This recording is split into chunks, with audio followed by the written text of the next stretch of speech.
Hello दोस्तों, पिछले topic में हमने बात करी थी स्टेट्स ऑफ मैटर के ऊपर और उनके जो अलग अलग कैरेक्टरिस्टिक्स होते हैं, टोटल 8 थे, उन सबको हमने सीखा था।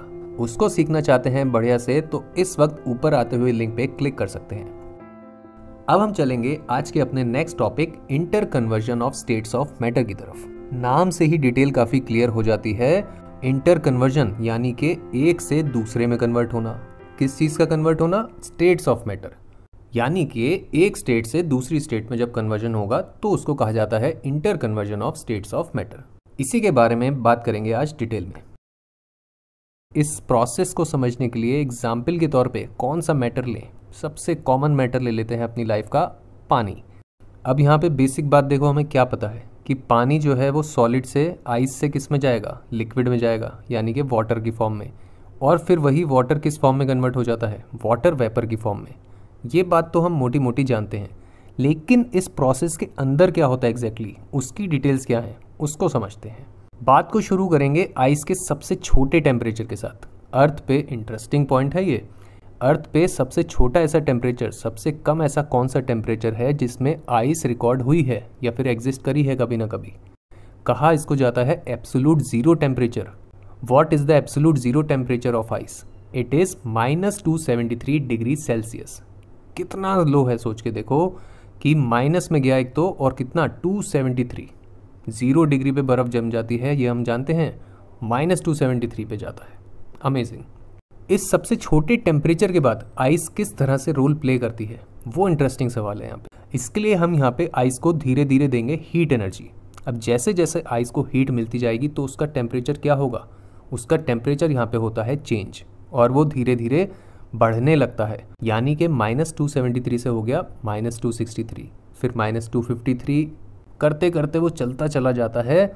आइस की स्टेट चेंज नहीं होती है, टेम्परेचर बढ़ता चला जाता है, और ये कंटिन्यूसली कहाँ तक होता है? -100 डिग्री, उससे भी आगे, -50 डिग्री, उससे भी आगे, 0 डिग्री। ये वो पॉइंट है जहाँ तक आइस बिना किसी स्टेट चेंज के टेम्परेचर अपना बढ़ाती रहती है, जैसे जैसे उसको मिलती है हीट एनर्जी। लेकिन अब इस पॉइंट पे एक बड़ी ही इंटरेस्टिंग चीज़ होती है।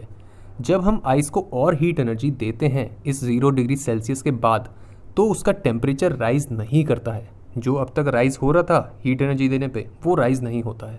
इनफैक्ट वो वहाँ पे सेम रहता है, while at the same time ice वहाँ पे हीट एनर्जी ले रही है। तो सवाल क्या आता है कि ये हीट एनर्जी जा किस चीज़ में रही है? हीट एनर्जी ये जाती है in the conversion of ice to liquid. समझेंगे इसको। आइस के पार्टिकल्स जो हैं उनकी इंटर पार्टिकल स्पेसिंग पिछले टॉपिक में पढ़ा था हमने। उनके जो पार्टिकल्स हैं बहुत पास पास होते हैं, जबकि लिक्विड स्टेट में हम जान चुके हैं कि मैटर के पार्टिकल्स होते हैं दूर दूर। तो यही जो हीट एनर्जी यहाँ पे मिलती है सॉलिड को, आइस को, वो इस्तेमाल होती है ताकि पार्टिकल्स जो हैं उनके जो इंटर पार्टिकल स्पेसिंग है वो ब्रेक होके लिक्विड स्टेट वाली इंटर पार्टिकल स्पेसिंग पे चली जाए। बेसिकली दूरी उनकी बढ़ जाए। इस हीट एनर्जी को एक नाम दिया जाता है लेटेंट हीट ऑफ फ्यूजन। वो हीट जो एक मैटर को उसकी सॉलिड स्टेट से लिक्विड स्टेट में कन्वर्ट करती है without there being any change in temperature. Temperature का चेंज हुए बिना। ये इंपॉर्टेंट पार्ट है। यहाँ तक बात क्लियर होती है? मज़ा आ रहा है? आगे चलते हैं। ये जो स्टेट चेंज का प्रोसेस हुआ सॉलिड से लिक्विड में, इसको भी एक नाम दिया जाता है। इसको कहा जाता है मेल्टिंग। डिफाइन बड़ा ही इजीली कर सकते हैं, process of conversion of matter from कौन सी स्टेट? Solid state to liquid state. ये तो हुआ प्रोसेस का नाम। एक छोटी सी टर्म और है यहाँ पे, वो भी सीखते हैं। Melting point. जिस टेम्परेचर पे मैटर सॉलिड स्टेट से लिक्विड स्टेट में कन्वर्ट कर जाए उसको उसका मेल्टिंग पॉइंट कहते हैं, जो कि यहाँ पे कितना हो गया? 0 डिग्री सेल्सियस। वाटर के केस में अलग अलग मैटर के लिए अलग अलग होगा। जैसे आयरन की बात करें तो उसका मेल्टिंग पॉइंट 0 डिग्री नहीं होता है, वो होता है बहुत ज़्यादा, 1500 से भी ऊपर होता है। तो मेल्टिंग पॉइंट की डेफिनेशन हो गई ये, temperature at which matter gets converted from solid state to liquid state. इस पॉइंट तक हमने जो पूरी बात कर ली है, ये एक कन्वर्जन की बात हो गई है सॉलिड से लिक्विड में। आगे जो हम करेंगे वो इससे काफ़ी मिलते जुलते होंगे। नाम वहाँ पे चेंज होते जाएंगे प्रोसेसेस के और पॉइंट्स के, लेकिन ओवरऑल जो प्रोसेस है वो काफ़ी हद तक सेम रहता है। अब बात को आगे बढ़ाएं तो लिक्विड स्टेट में हमें मिल गया यहाँ पे वाटर। अब इस स्टेट पे जब हम फिर से टेम्परेचर देते हैं, यानी कि हीट एनर्जी प्रोवाइड करते हैं इस 0 डिग्री के पानी को, तो क्या होगा? क्योंकि हीट प्रोवाइड हो रही है तो टेम्परेचर और राइज होना चाहिए। तो फिर से यहाँ पे टेम्परेचर राइज होना स्टार्ट होता है और वाटर अपनी स्टेट चेंज करेगा या नहीं करेगा? नहीं करता है।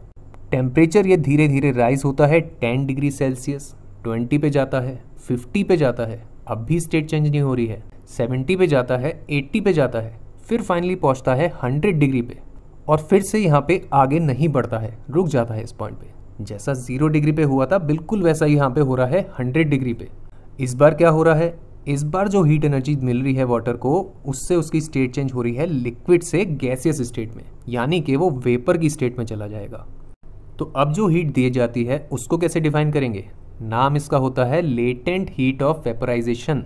डिफाइन आप खुद भी कर सकते हैं, heat energy required to convert any matter from its liquid state to gaseous state without there being any change in temperature.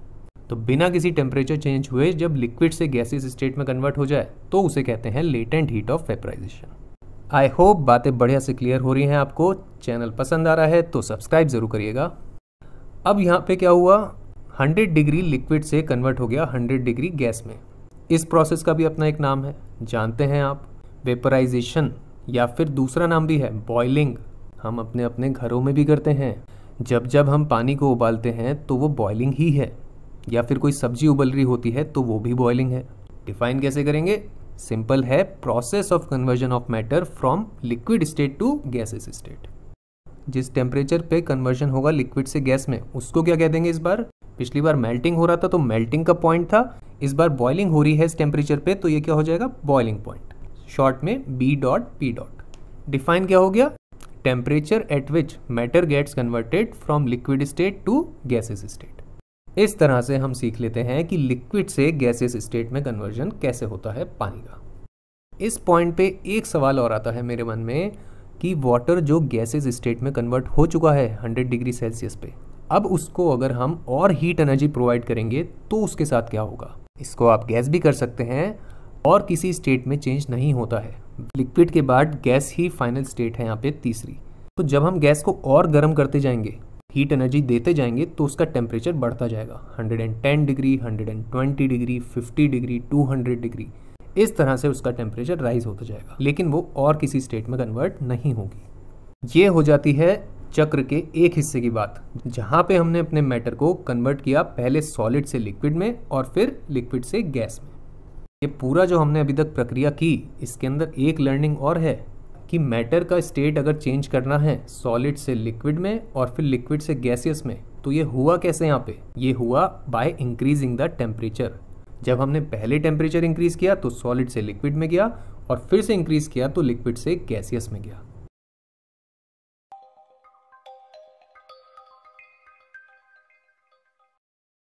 अब सिक्के के दूसरे पहलू की तरफ चलें तो सवाल क्या आता है कि टेम्परेचर को अगर डिक्रीज किया जाए, अब हम कौन सी स्टेट में थे? गैसियस स्टेट में। इस स्टेट पे अगर टेम्परेचर को डिक्रीज किया जाए तो वहां पे क्या होगा? इंटरेस्टिंग सवाल है ये। रियल लाइफ एग्जाम्पल भी है एक इसका। बादल जो एटमॉस्फेयर में प्रेजेंट होते हैं वो कौन सी स्टेट में होते हैं? वो होते हैं गैसेस स्टेट में। जब वो एक लेवल तक ठंडे हो जाते हैं तब उनके साथ क्या होता है? तब होती है बारिश, यानी कि रेन। यही है हमारा नेक्स्ट प्रोसेस, नाम है जिसका कंडेंसेशन। डिफाइन इसको करें तो ये हो गया process of conversion of matter from gaseous state to liquid state. एक और एग्जाम्पल में भी हम इसको देख सकते हैं। पानी की जो ठंडी बॉटल होती हैं, जब हम उन्हें फ्रिज से बाहर निकालते हैं तो उनके बाहर का जो टेम्परेचर है वो एकदम से ठंडा होता है और वहाँ पे बॉटल के बाहर जितना भी वाटर वेपर प्रेजेंट है वो एकदम से ठंडा होता है, तो वो वेपर कन्वर्ट हो जाती है लिक्विड के अंदर और वो डिपॉजिट हो जाती है बॉटल के सरफेस के ऊपर। Again condensation is happening here. फिर इसी बात को आगे कैरी फॉरवर्ड करें तो लिक्विड स्टेट जब अब आ गई है, अब इसको अगर और टेम्परेचर डिक्रीज किया जाए तब क्या होता है? अगेन एक रियल लाइफ एग्जाम्पल है, आपके फ्रिजों में होता है ये। पानी जो हमारा रखा है फ्रीजर में वो एक समय के बाद क्या होता है? किस में कन्वर्ट हो जाता है? आइस में कन्वर्ट हो जाता है। ये स्टेट चेंज कहाँ से कहाँ हुआ? Process of conversion of matter from liquid state to solid state. इसका नाम काफ़ी बेसिक है, इसको कहा जाता है फ्रीजिंग। इस तरह से हमने क्या सीखा कि जैसे सॉलिड टू लिक्विड जा सकते हैं और फिर लिक्विड टू गैस, वैसे ही हम ऑपोजिट भी जा सकते हैं टेम्परेचर को डिक्रीज करके, गैस से लिक्विड में और फिर लिक्विड से सॉलिड में। ऑल्सो बात ये ट्रू सिर्फ वाटर के लिए नहीं है, और भी जो मैटर हैं बहुत सारे मैटर हैं, उन सब के लिए ये बात ट्रू है। उन सब में हम स्टेट चेंज इसी तरह से कर सकते हैं, डिपेंडिंग ऑन द नीड, कि क्या ज़रूरत है उसके हिसाब से। जैसे अगर ज़रूरत होती है तो हम लोहे को पिघलाते भी हैं, और फिर ज़रूरत होती है तो वापस उसको फ्रीज भी करते हैं। टॉपिक के एंड में अब एक और बात करें तो एक ऐसा भी प्रोसेस है जिसमें मैटर का कन्वर्जन डायरेक्टली सॉलिड से गैस में होता है। नाम इसका होता है सब्लिमेशन। रियल लाइफ एग्जाम्पल लें तो वो है नेप्थलीन बॉल्स का। ऐसी वाइट कलर की बॉल्स जो जब सर्दी होने के बाद कपड़े जब हम अलमारी में वापस रखते हैं तो उनके अंदर रखी जाती हैं अलग अलग जगह पे। कारण इसका ये है कि अगर हम ऐसा नहीं करते हैं तो अगले सीजन में जब हम इन कपड़ों को बाहर निकालेंगे तो उनके अंदर मॉथ नाम के कीड़े लग जाते हैं और वो उनको काट सकते हैं, खराब कर सकते हैं। इसी चीज को प्रिवेंट करने के लिए नेप्थलीन बॉल्स इस्तेमाल होती हैं, और अगले सीजन में जब हम कपड़े निकालते हैं तो वो बॉल्स वहाँ पे गैसेस स्टेट में डायरेक्ट कन्वर्ट हो चुकी होती हैं without going into the liquid state. ये होता है सब्लिमेशन प्रोसेस। बिल्कुल इसी का एक ऑपोजिट प्रोसेस भी है जिसमें मैटर डायरेक्टली कन्वर्ट करता है किससे, गैस से सॉलिड स्टेट में। नाम इसका होता है डिपोजिशन। इसी के साथ हमारा ये टॉपिक भी हो जाता है complete. Well done to you. Topic के नोट्स चाहते हैं तो उसकी शीट है ये, इसको आप डिस्क्रिप्शन से भी डाउनलोड कर सकते हैं। अगले एपिसोड में बात करेंगे इवेपोरेशन, एक और इंटरेस्टिंग प्रोसेस, और उसके अंदर जितनी भी डिटेल्स हैं उन सबको भी कवर करेंगे। अभी के लिए बाय बाय।